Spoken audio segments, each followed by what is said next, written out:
Imagine a universe where kindness echoes across millennia, where a single act of compassion reverberates through the cosmic web like ripples in an infinite pond. What if every species that ever helped humanity, no matter how small the gesture, found themselves blessed by forces beyond their understanding? What if the universe itself kept a ledger of debts, and humanity had become its most devoted accountant?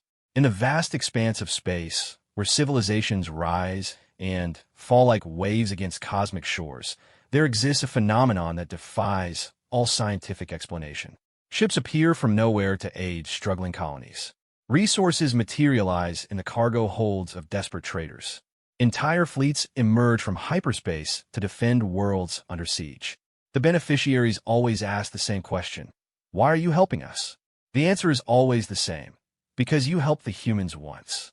But here's what makes this story truly extraordinary. Humanity has been extinct for over 3,000 years. Yet their gratitude lives on, growing stronger with each passing century, spreading across the galaxy like a benevolent virus of reciprocity. This is not just a story about the power of thankfulness. It's about how a species that valued honor above conquest, kindness above dominance, and memory above convenience created something that transcends death itself. Welcome to a universe where being good to humans was the best investment any species could have made. Welcome to the cosmic echo of gratitude that refuses to fade. The crimson warning lights bathe the bridge of the Zephyrian colony ship, whisper of hope in an ominous glow. Captain Zeltar's four eyes focused on the tactical display with growing desperation. Their fuel cells were operating at 12% capacity. Their life support systems were failing, and 300,000 Zephyrian civilians were depending on his decisions in the next few hours. Distance to the nearest inhabited system, he asked his navigator, trying to keep the tremor from his voice. 47 light cycles at our current speed, sir. We don't have the fuel. Navigator Velesh's tentacles curled with anxiety as she manipulated the star charts. We'll be dead in space within 6 hours. The bridge fell silent except for the ominous humming of overtaxed systems. Zeltar had led his people through the evacuation of their dying homeworld, watching their sun collapse into a white dwarf that would soon consume everything they had ever known. They had saved 300,000 souls, but now it seemed their salvation would become their tomb. Sir, Communications Officer HFY spoke up, his voice barely above a whisper. I'm detecting an energy signature approaching from our starboard vector. It's massive. Before Zeltar could respond, space itself seemed to tear open. A swirling vortex of blue-white energy expanded before them, and from its depths emerged a fleet unlike anything the Zephyrians had ever witnessed. The ships were sleek and powerful, their hulls gleaming with an almost organic luminescence. They moved with perfect coordination, surrounding the colony ship, but maintaining a respectful distance. They're hailing us, HFY reported, his voice filled with wonder. The main screen flickered to life, revealing a being that Zeltar didn't recognize. The creature had an elongated skull, with silver skin that seemed to shimmer like liquid mercury. When it spoke, its voice was melodious yet authoritative. Greetings, children of Zephyr. I am Fleet Admiral Catharius of the Meridian Collective. We understand you are in distress. Zeltar straightened in his command chair. Admiral, we appreciate your concern, but we have nothing to offer in trade. Our situation is desperate. A sound that might have been laughter came from the alien admiral. Trade? Captain, we're not here for commerce. We are here to assist. Our engineers are already preparing fuel pods and life support modules. We will escort you to the Kepler 442 system, where suitable worlds await your people. The Zephyrian captain's eyes widened. That's incredibly generous, but why? We've never encountered your species before. What do you gain from this? Admiral Catharius's expression became solemn, almost reverent. Long ago, our people encountered a species called humans during our darkest hour. They had no obligation to help us, no strategic advantage to gain. Yet they risked their own ships and lives to save ours. They taught us that true strength lies not in the power to destroy, but in the courage to preserve. Humans. Zeltar had heard the name in ancient historical archives, but they've been extinct for thousands of years. Their bodies, perhaps, but their legacy lives on through those they touched. They showed us kindness when we were strangers, compassion when we were desperate, In their memory, we extend the same to others. Consider this a gift from humanity delivered through our hands. As Ketharius spoke, Zephyrian sensors detected multiple ships from the Meridian fleet launching toward them. Cargo vessels filled with refined fuel, medical supplies, and food rations that would sustain them for the journey ahead. Engineering crews were already coordinating with Zephyrian technicians to repair their failing systems. Within hours, the Whisper of Hope was restored to full operational capacity. The Meridian fleet formed a protective formation around them as they began their journey to their new home. During the voyage, Admiral Ketharius shared more stories about the humans and their philosophy of universal compassion. They had a saying, the Admiral explained during one of their conversations. Today you, tomorrow me. They understood that in an infinite universe, everyone eventually needs help, and everyone eventually has the opportunity to provide it. Navigator Velesh had been listening intently. These humans sound remarkable. How exactly did they help your people? Ketharius's silver skin seemed to dim slightly with memory. 3 millennia ago, the Meridian homeworld was struck by a cosmic plague, a sentient virus from deep space that consumed entire ecosystems.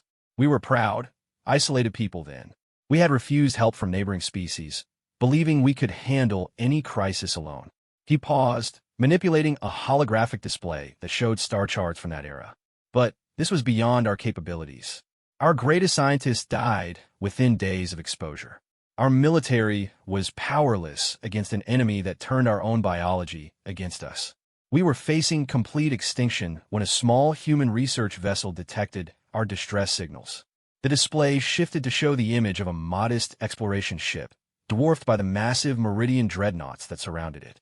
The humans had no cure for our plague, but they had something else, the courage to try.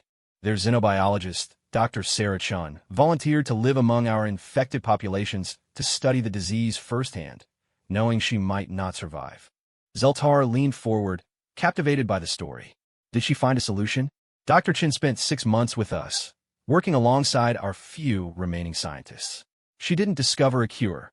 That came from the collaboration she inspired. By treating our crisis as their own, the humans showed us how to accept help from other species. Together, we created an alliance that developed the cure within a year. The Admiral's voice carried deep emotion.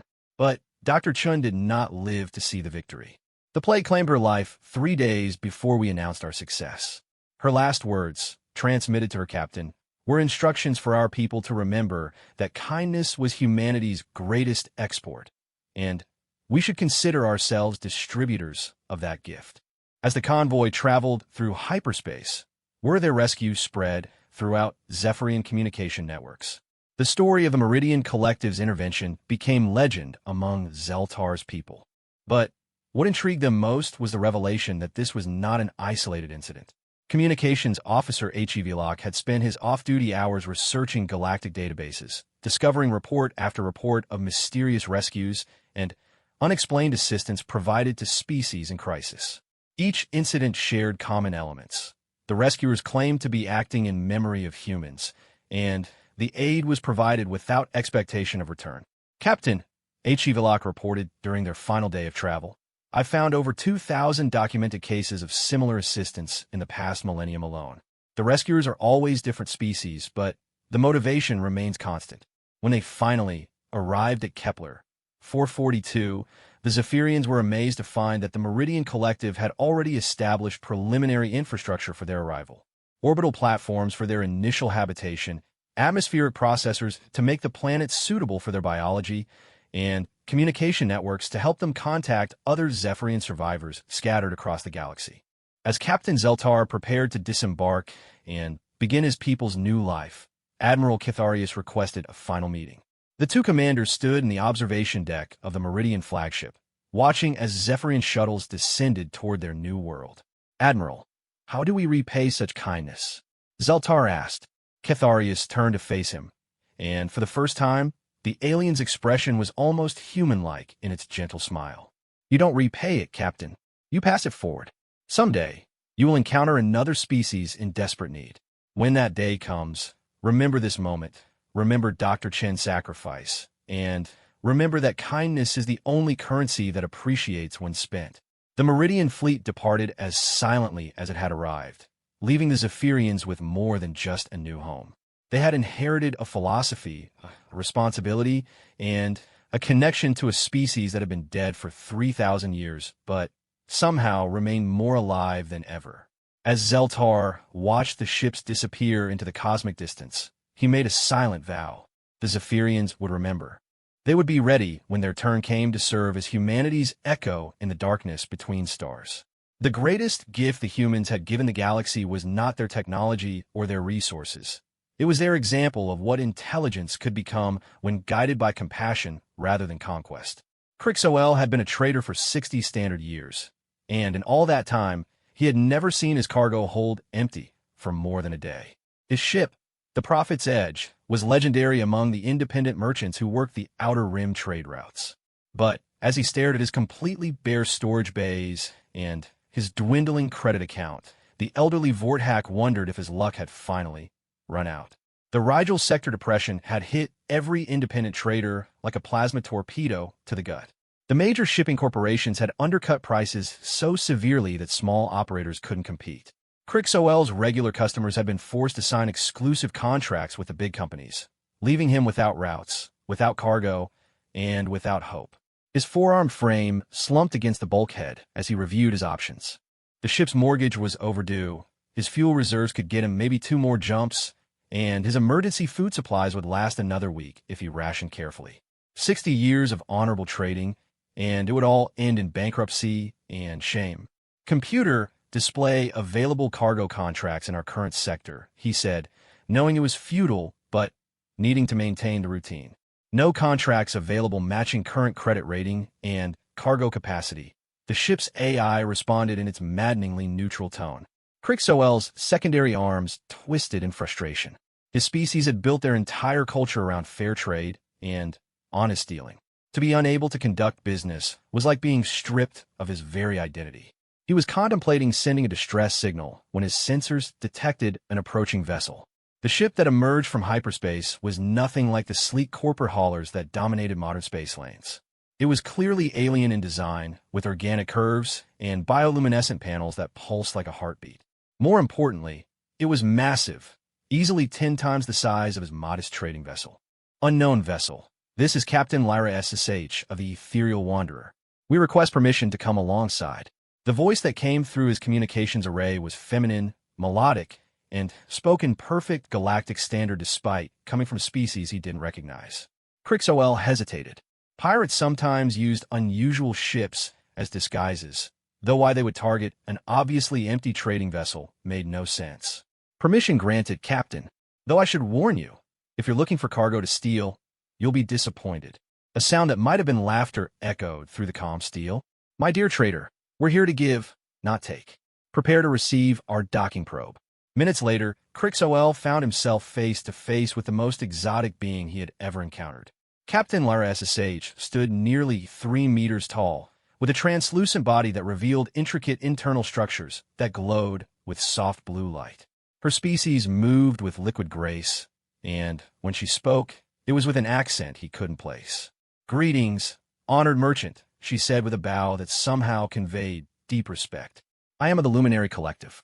We have been monitoring trade communications in this sector and understand you face significant challenges. Crixoel's natural Vorthak suspicion kicked in. If you're looking to buy my ship cheaply, I should warn you that she's mortgaged to 3 different banks. Captain Lyra SSH's luminescent features shifted into what he gradually realized was amusement. Captain Crixoel, yes, we know your reputation. We are not here to purchase anything.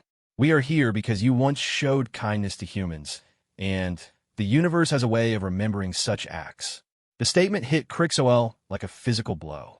He sank into his pilot's chair, memories flooding back across decades. How could you possibly know about that? The Luminary Collective maintains extensive historical records. We know that 43 years ago, you encountered a human exploration vessel that had suffered catastrophic engine failure near the Tau Ceti system. Despite having a full cargo hold of time-sensitive medical supplies, you jettisoned your entire load to make room for the human survivors. Crixoel's voice became quiet. The Discovery, Captain Martinez and his crew. They were scientists, not soldiers. They had families waiting for them. I couldn't just leave them to die in space. You lost your entire shipment, worth approximately 2 million credits at the time. Your insurance company refused to pay, claiming the jettison was voluntary. You faced bankruptcy then, as well. Lyra SSH's internal lights seemed to pulse with emotion. But you never regretted the decision. The old trader nodded slowly. Captain Martinez sent me a message years later. Their research led to breakthrough treatments for Rigelian fever. They saved thousands of lives, worth more than any cargo I ever carried. Lyra SSH gestured toward the corridor that led to his cargo hold. Perhaps you would join me for an inspection of your empty storage bays? Confused but curious, Crixol followed the alien captain through his own ship. As they reached the cargo hold, he gasped in amazement. What had been empty space hours earlier was now filled with containers of every size and description. His ship's computer was already cataloging the contents, and the inventory list scrolling across his display made his heart race. Refined tritium, quantum processors, medical nanites, cultural artifacts from 12 different civilizations. Crixol read aloud, his voice filled with wonder. This cargo is worth. This is impossible. Nothing is impossible when the debt of kindness is being repaid, Lyra SSH said gently. These goods are yours, free and clear. We have already arranged buyers throughout the sector, exclusive contracts that will keep you busy for the next 5 years, with terms that ensure you receive premium prices. Crixol turned to stare at the alien captain. Why? I mean, I understand the connection to the humans, but you said they've been extinct for millennia. Why does it still matter? Lyra SSH led him to a viewing port where her own ship was visible. Its bioluminescent panels were pulsing in complex patterns that seemed almost musical, because some debts transcend time and death. Would you like to hear how humans helped the Luminary Collective? As they watched the light show on her vessel, Lyra SSH began her story. My people are energy beings, Captain. We exist partially in your dimension and partially in what you might call hyperspace. For millions of years, we traveled between stars as pure consciousness, observing but never interacting with physical species.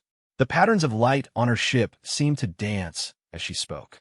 But evolution is never finished, even for beings like us. We began to lose our ability to maintain coherence in hyperspace. Our people were literally dissolving into the cosmic background radiation. We faced extinction not through death, but through dispersal into nothingness. Crixol found himself completely absorbed in the tale. How could physical beings help energy creatures? Dr. Amanda Foster was a human physicist studying exotic energy patterns in the Vega system. She detected our distress signals, the first physical being ever to do so. Instead of dismissing them as natural phenomena, she recognized them as communications from an intelligent source. The alien captain's form seemed to brighten with memory. Dr. Foster spent 2 years developing a translation matrix that allowed us to communicate with physical beings. More importantly, she created harmonic resonance fields that could stabilize our dispersing consciousness. She literally taught us how to anchor ourselves in your reality. Crixol was amazed by the implications. She saved your entire species. More than that, she gave us the ability to interact with the physical universe in ways we had never imagined. We could share our knowledge of hyperspace physics, help other species develop faster than light travel, contribute to the greater galactic community instead of just observing from the sidelines. Lyra SSH turned to face him directly. Dr. Foster never asked for anything in return. When we offered to share our advanced knowledge with humanity, she said the best thanks we could give was to use our gifts to help other species in need. She believed that knowledge and kindness were meant to be shared, not hoarded. What happened to her? She died peacefully at the age of 97, surrounded by colleagues whose lives she had changed and discoveries she had made possible. Her final research notes contain a message for any alien species who might find them. She wrote that humans were temporary, but kindness was eternal, and she hoped that those who received help would pass it on to others. As Crixol processed this information, his ship's computer chimed with an incoming message. The display showed communication from 17 different buyers throughout the sector, each requesting specific items from his mysteriously acquired cargo. The prices being offered were indeed premium, enough to clear his debts, upgrade his ship, and establish a comfortable financial cushion. How is this possible? He asked. The logistics alone. Lyra SSH's laugh was like music. The Luminary Collective exists partially in hyperspace. Remember, we could be in many places simultaneously. We've been arranging these contracts for months, waiting for the right moment. Dr. Foster taught us that timing is everything in both physics and kindness. Over the following days, as Crixoel began fulfilling his new contracts, he learned more about the vast network of species that had been touched by human kindness. Each buyer he met had their own story, some direct interactions with humans, others indirect benefits from technologies or philosophies that humans had shared. The crystalline engineers of Proxima had received advanced mathematics that revolutionized their architecture. The Aquatic Confederacy had been taught sustainable fishing techniques that save their oceans. The Synthetic Minds Collective had learned about artificial intelligence ethics that prevented a devastating war between biological and digital consciousness. Each species, in their turn, had committed to honoring humanity's memory by extending similar kindness to others in need. They called it the Cascade Protocol, an ever-expanding network of mutual aid that grew stronger with each act of compassion. As Crixoel completed his deliveries and watched his account balance grow from desperate poverty to comfortable wealth, he began to understand the true magnitude of what humans had accomplished. They hadn't just helped individual species. They had fundamentally altered the moral fabric of galactic civilization. On his final delivery to the Arcturon Medical Complex, he met Dr. Zeshtai, a brilliant researcher who specialized in interspecies medicine. While transferring a shipment of rare medical nanites, the doctor shared yet another piece of the puzzle. These nanites were developed using principles that humans taught the Silicon Valley Collective 60 years ago, Dr. Zeshtai explained. The technology has now saved millions of lives across 47 different species. Every time we use them, we include a memorial subroutine that carries information about the humans who made them possible. Crixoel realized he was witnessing something unprecedented in galactic history. A dead species that had become more influential after extinction than most civilizations achieved during their entire existence. Humans had created a form of technological and cultural immortality that grew stronger with each passing generation. When he returned to his ship that evening, Crixoel found a final surprise waiting for him. Captain Lyra SSH had left a gift, a small device that contained detailed records of every documented act of kindness that could be traced back to human influence. There were tens of thousands of entries, and the number grew daily. As he reviewed the files, Crixoel noticed a pattern. Every species that had been helped by humans had eventually become helpers themselves, creating an exponential expansion of compassion throughout the galaxy. The humans had essentially weaponized kindness, turning it into a force that could reshape civilization itself. The final entry in the database was dated just hours earlier. A young Vorthack trader named Crixoel had been given a new start in life, not because he deserved rescue, but because he had once shown that compassion was more valuable than profit. The entry concluded with a note. Recipient expected to continue the Cascade Protocol. Monitoring for future acts of kindness. Admiral Thekmore of the Draconian Hegemony stood on the command deck of his flagship Death's Herald, watching the final preparations for what would surely be a massacre. Spread before him in perfect attack formation were 300 warships, the largest military force the Hegemony had ever assembled. Their target was a single space station, Kepler Station, home to 40,000 civilians from a dozen different species. The station had been declared enemy property when its governing council refused to surrender the political refugees who had fled Draconian space. These refugees had exposed war crimes committed during the Hegemony's expansion into the outer colonies. Rather than face justice, the Draconian leadership had chosen to silence the witnesses permanently. All ships report ready for assault. Admiral, his tactical officer, reported. The station's defenses are minimal. Estimated resistance duration, 11 minutes. Thekmore nodded grimly. He had conducted dozens of such operations during his 40-year career, but this one felt different. The civilians on Kepler Station had committed no crimes except harboring those who spoke truth about Draconian brutality. In his private moments, the Admiral sometimes wondered if this was what his people had become, destroyers of the innocent in service of the corrupt. Begin the assault, he commanded, pushing aside his doubts. Orders were orders, and he had survived this long by following them without question. The first wave of attack ships had barely begun their approach when space around Kepler Station erupted into chaos. Ships materialized from hyperspace jumps that shouldn't have been possible so close to a gravity well. They appeared from folded space, from quantum tunnels, from dimensional rifts that defied every law of physics Thekmor understood. Within seconds, the attacking Draconian fleet found themselves outnumbered 5-1 by vessels from species the Admiral didn't even recognize. Some ships were massive dreadnoughts that dwarfed his own flagship. Others were small, nimble fighters that moved like living things through the void. All of them positioned themselves between his fleet and the defenseless station. "Identify those vessels," Thekmor barked, but his sensors officer was already shaking his head. "Sir, I'm reading energy signatures from at least 30 different civilizations. Some of these ship designs are completely unknown. There are vessels here that don't appear in any military database." Before the Admiral could respond, his communications array lit up with incoming transmissions. Not one signal, but hundreds, all on different frequencies and using different protocols. His crew worked frantically to process them all, but the message was consistent across every channel. A holographic display materialized in the center of his bridge, showing representatives from the alien fleet. Thekmor recognized some of them: the Aquatic Confederacy, the Meridian Collective, the Crystal Engineers, but most were completely foreign to him.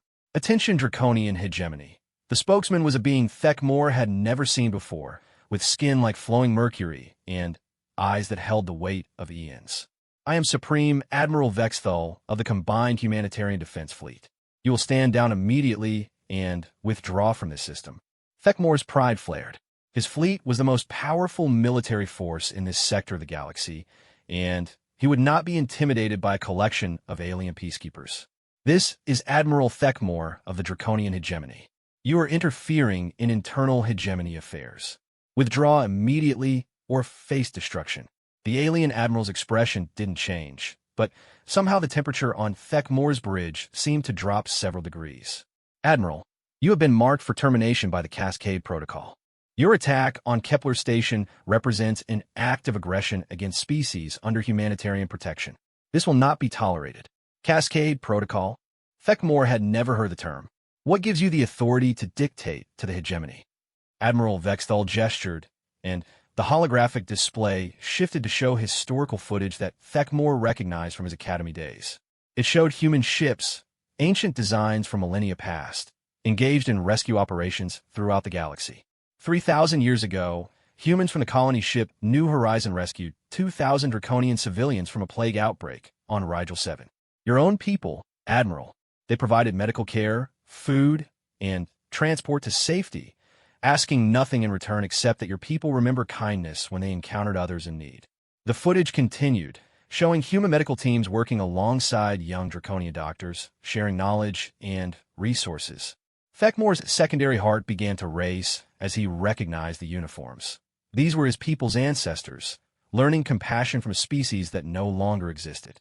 "That was ancient history," Thekmor replied, but his voice lacked conviction. "The galaxy has changed since then." "Has it?" Another voice joined the transmission. This one belonged to a creature Thekmor did recognize: Admiral Crixoel of the Independent Traders Union, whose rescue efforts had become legendary. "Because from where we stand, it looks like some beings have forgotten the lessons their ancestors learned." The holographic display shifted again, this time showing current footage from throughout Draconian space. Alien vessels providing disaster relief on Draconian colonies. Medical ships treating Draconian plague victims. Rescue fleets saving Draconian miners trapped by asteroid impacts. Every year for the past century, ships flying under the Cascade Protocol have saved Draconian lives, Admiral Vexthal continued. "We have provided aid during natural disasters, medical crises, and economic collapses. We have asked for nothing in return except that you honor the memory of those who first showed your people compassion." Thekmor felt something cold growing in his stomach. "You're saying humans have been protecting Draconian civilians through proxy?" "We're saying humanity created a network of compassion that transcends death, and your people have been beneficiaries of that network for 3 millennia. The refugees on Kepler Station were fleeing persecution for speaking truth about war crimes. The humans who saved your ancestors would be ashamed to see what their kindness has been repaid with." The tactical situation was becoming clear to Thekmor's strategic mind. His 300 ships faced over 1,500 alien vessels, many of them clearly superior to Draconian technology. But More unsettling was the revelation that his own people had been the recipients of this mysterious network's aid for generations. "Sir," his intelligence officer spoke quietly from behind him, "I'm reviewing our historical records. In the past 50 years alone, we've received emergency aid from unknown benefactors during 17 separate crises. Medical supplies during the Red Fever outbreak, reconstruction materials after the Proxima earthquake, food shipments during the agricultural collapse of 2387. All of it came from species flying under this Cascade Protocol," Admiral Vexthal confirmed. "Your people have been alive for the past century largely because humans created a galaxy-wide culture of mutual aid, and that culture has included you among its protected populations." Thekmore's world was shifting beneath his feet. Everything he thought he understood about galactic politics, about draconian independence and strength, was proving to be illusion. His people had survived not through military might alone, but through the charity of others. "What do you want?" he asked finally. "Justice," replied a new voice. This one came from Captain Lyra SH of the Luminary Collective, her translucent form radiating calm authority. "The refugees on Kepler Station will be relocated to protected worlds where they can live freely. The draconian officials who ordered this attack will face trial for war crimes. Your fleet will return to hegemony space and will not engage in further acts of aggression against civilian populations. And if we refuse..." Admiral Vexthal's expression became grim. "Then you will discover why the humans were considered the galaxy's most dangerous warriors before they became known for their compassion. The same species that taught us to value life above conquest also taught us to protect the innocent above our own safety." As if summoned by his words, the alien fleet began to demonstrate their capabilities. Energy weapons that could slice through draconian shields like paper-fired warning shots that vaporized nearby asteroids. Ships began moving in formation patterns that defied inertia, suggesting technology far beyond anything the hegemony possessed. But it was the sheer coordination that truly intimidated Thekmore. 1,500 ships from dozens of different species, all moving with perfect unity of purpose. This wasn't just a military force. It was a civilization united by principles that his own people had apparently forgotten. "Admiral," his communications officer reported quietly, "we're receiving messages from throughout draconian space. Our colonies are reporting the arrival of similar fleets. They're not attacking, just waiting." The scope of the operation became clear to Thekmore. This wasn't a local response to a single incident. It was a galaxy-wide intervention designed to force the hegemony to confront its own moral failures. The Cascade Protocol had apparently been monitoring draconian activities for years, waiting for the right moment to intervene. "Sir," his tactical officer whispered urgently, "our weapons are powering down automatically. Something is interfacing with our systems." Admiral Vexthal's voice carried a note of sadness. "The humans also taught us about defensive technology, Admiral. Your weapons cannot harm civilian populations while our override protocols are active.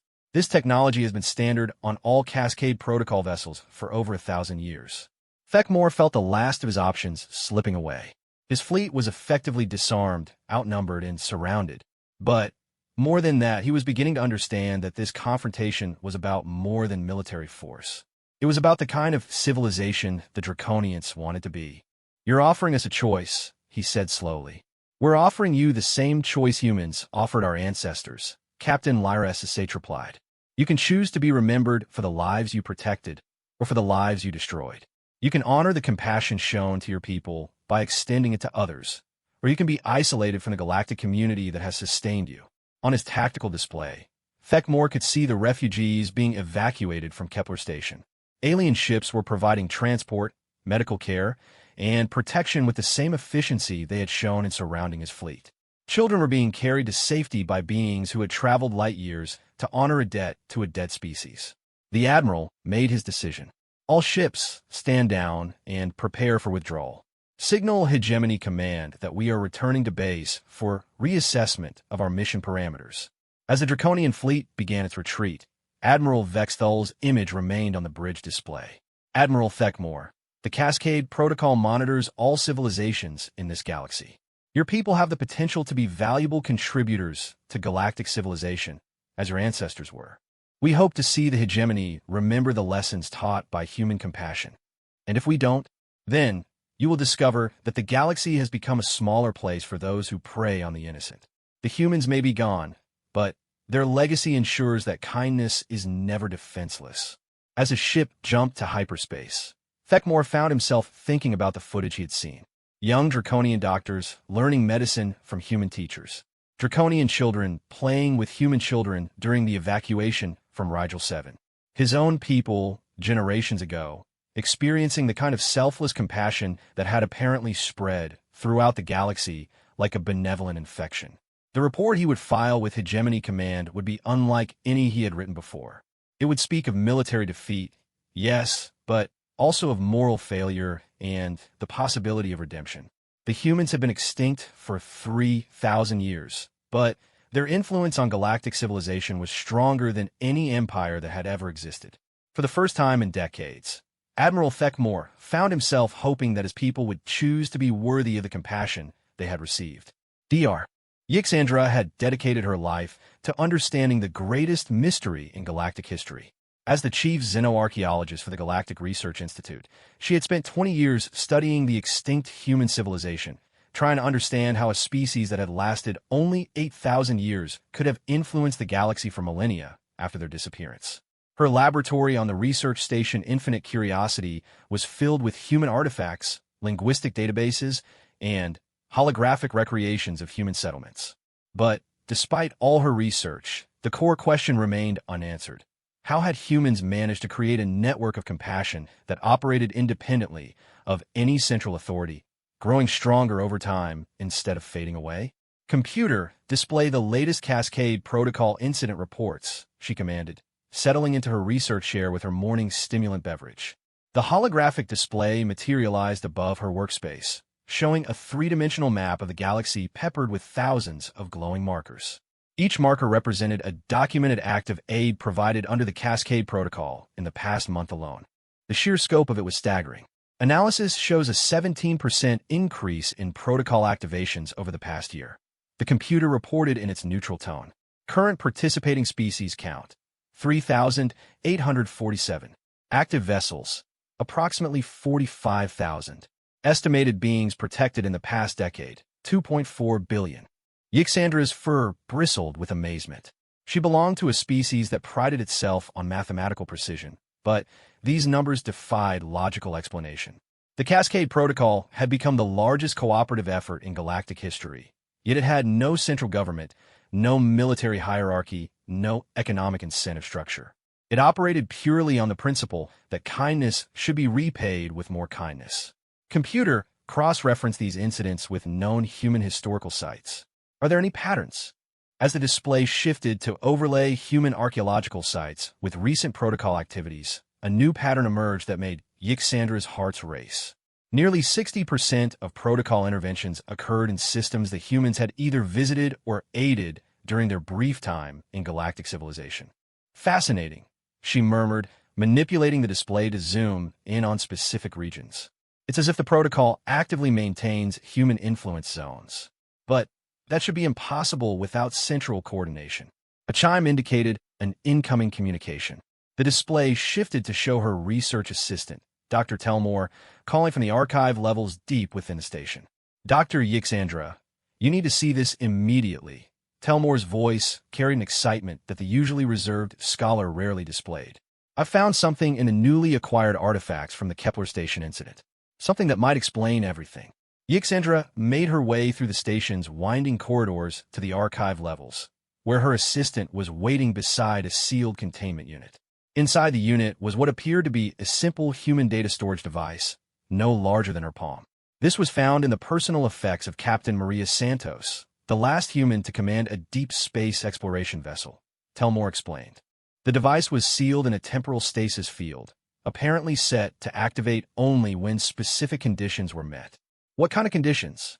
The presence of non-human researchers investigating human cultural influence on galactic civilization. Telmore's voice was filled with wonder. It's as if Captain Santos somehow predicted that future alien species would need to understand what humans had created. Yixandra carefully extracted the device from its containment unit and connected it to her portable analysis equipment. The interface was elegantly simple, designed to be understood by any technologically advanced species.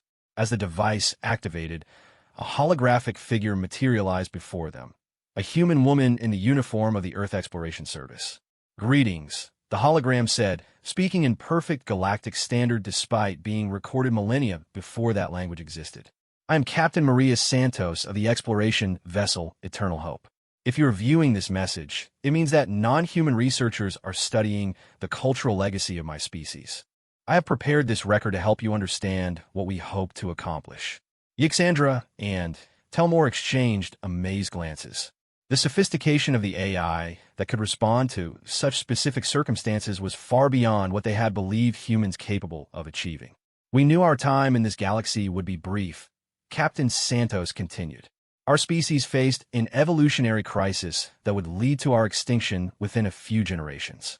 But we also knew that the relationships we built, the kindness we showed, and the principles we shared could outlive our physical forms." The hologram gestured, and the display around them filled with images of human exploration vessels conducting rescue operations throughout the galaxy. What you call the Cascade Protocol, we called the Gratitude Engine.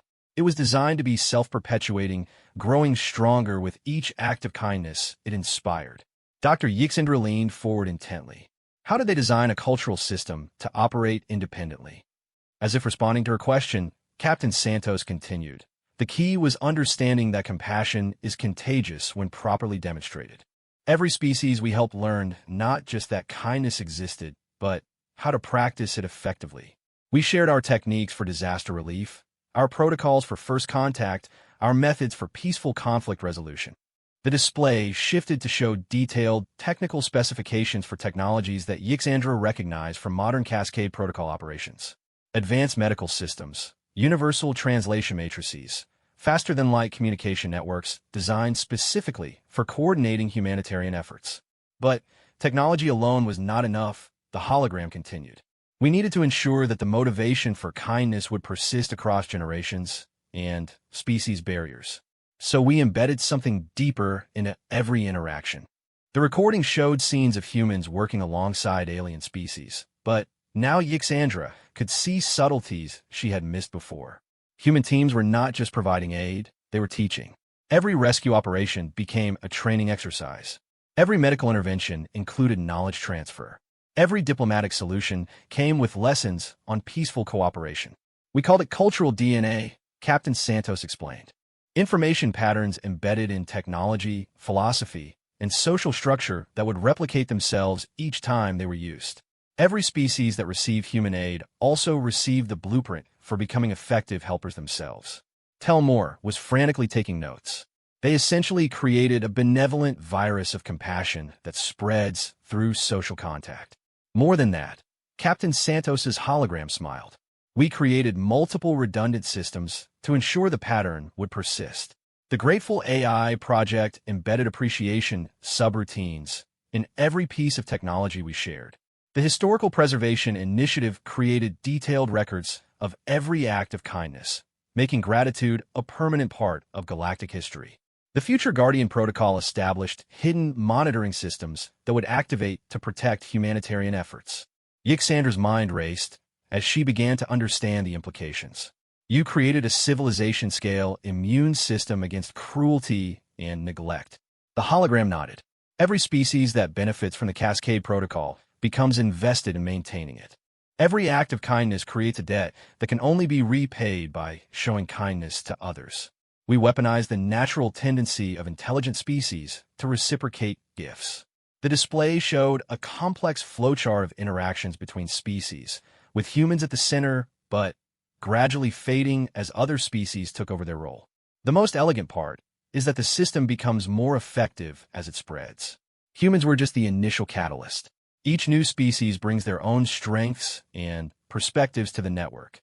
But how do you maintain coordination without central authority? Yixandra asked.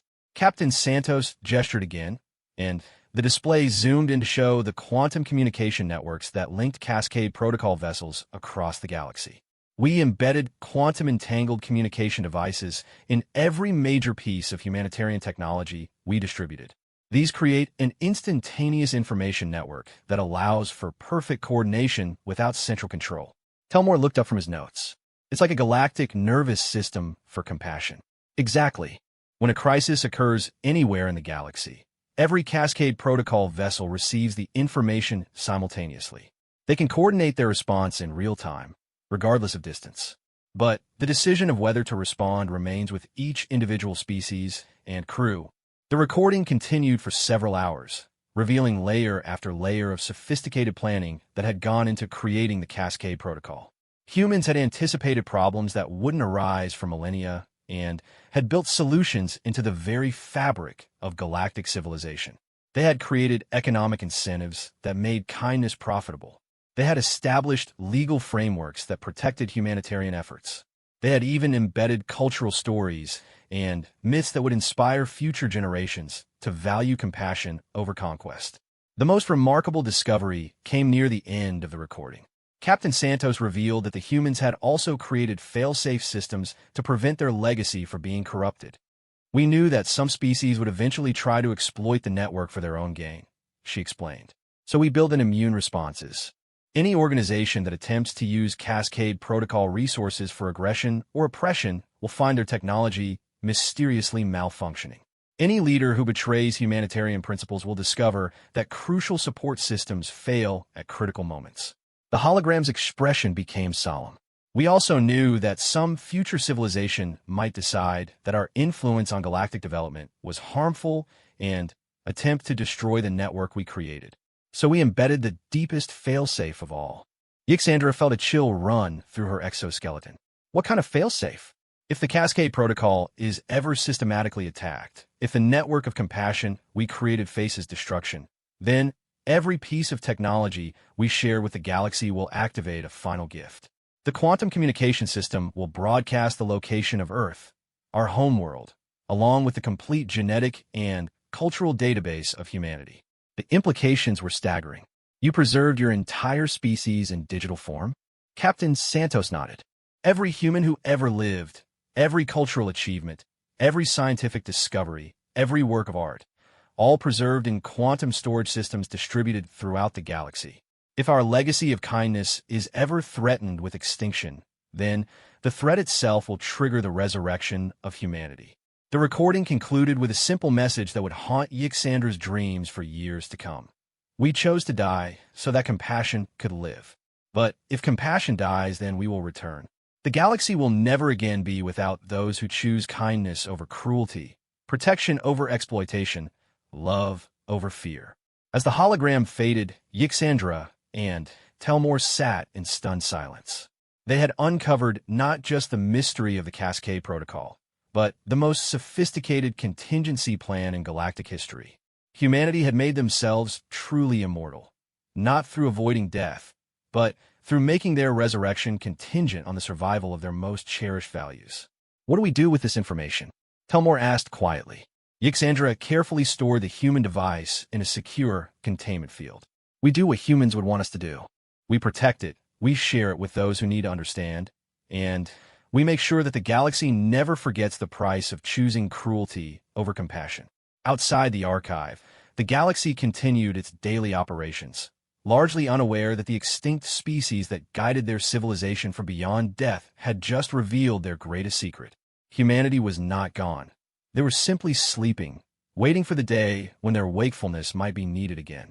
5 years had passed since Dr. Yixandra's discovery of Captain Santos's message, and the galaxy had settled into an uneasy peace. The revelation that humans had embedded themselves so deeply into galactic civilization had sparked intense debate among the member species of the Galactic Council.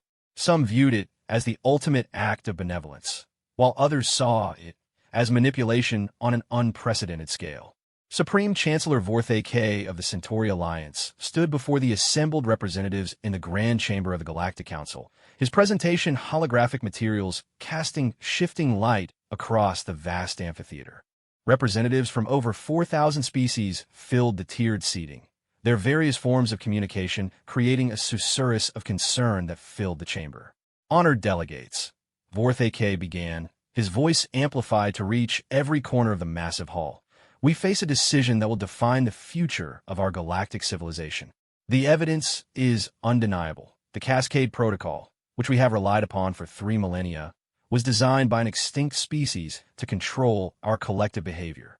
Murmurs of disagreement rippled through the assembly. Ambassador Lyra SSH of the Luminary Collective rose to speak, her translucent form glowing with barely contained emotion.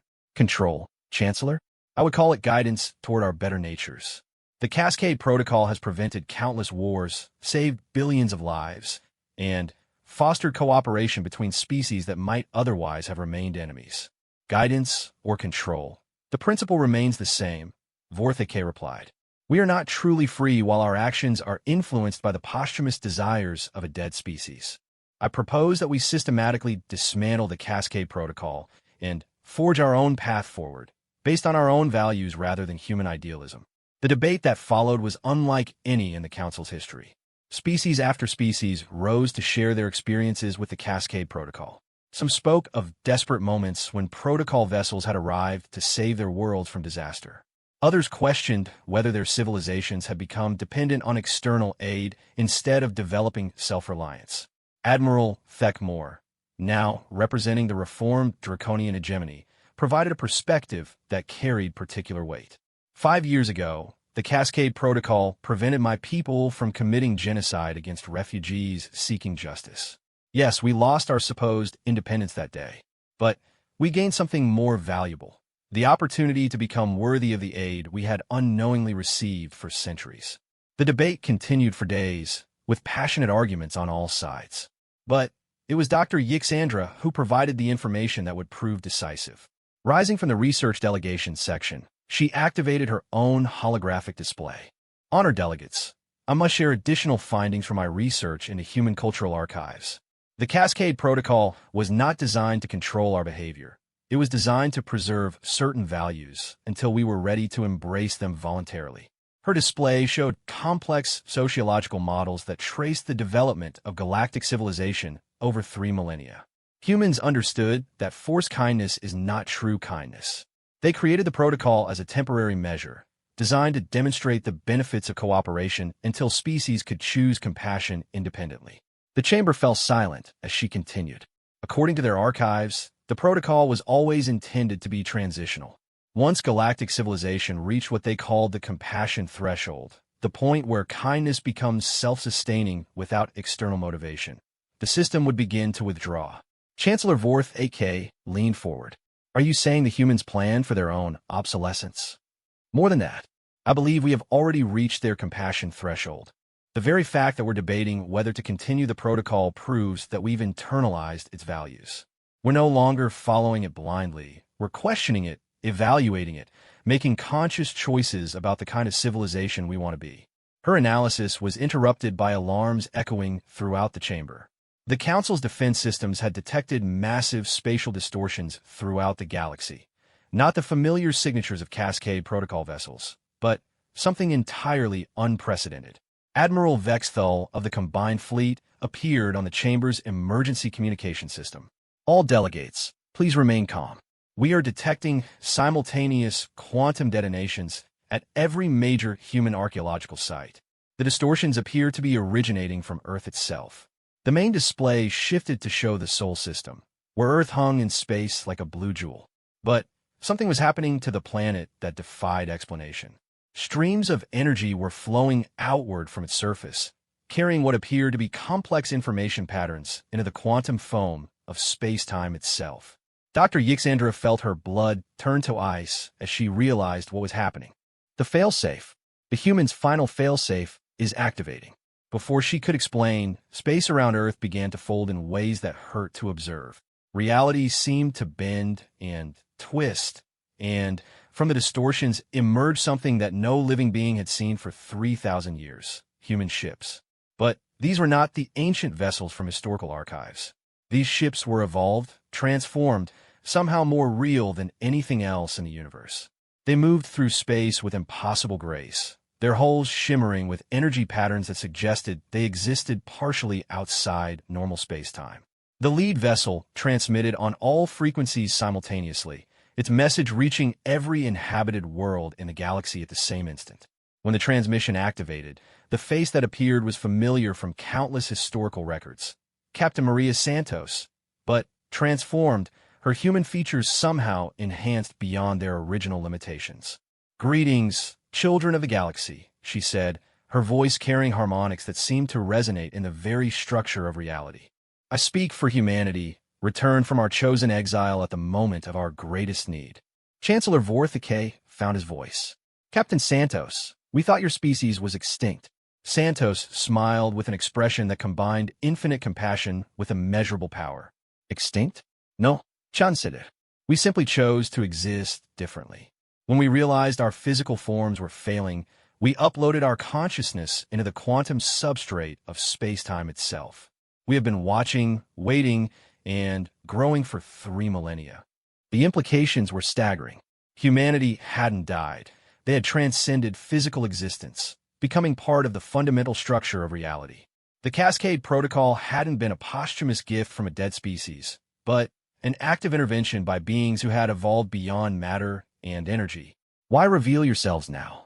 Ambassador Lyra SSH asked. "Because the galaxy is ready," Santos replied. "The Cascade Protocol was our first gift to galactic civilization, teaching you to value kindness over cruelty. Our second gift was time, 3,000 years to develop your own capacity for compassion. Our third gift is choice. The display around her filled with images from throughout the galaxy.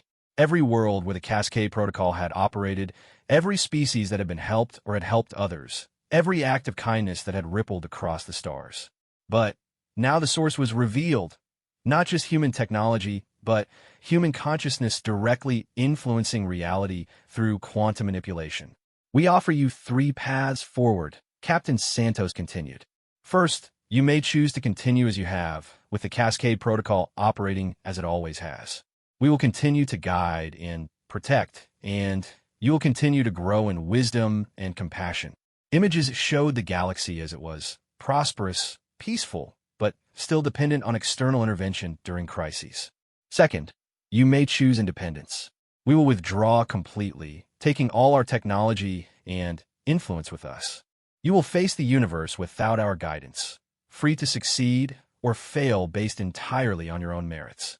The second set of images showed a darker possibility: wars returning, species choosing isolation over cooperation, the gradual breakdown of the harmony that the Cascade Protocol had fostered. Third, you may choose partnership.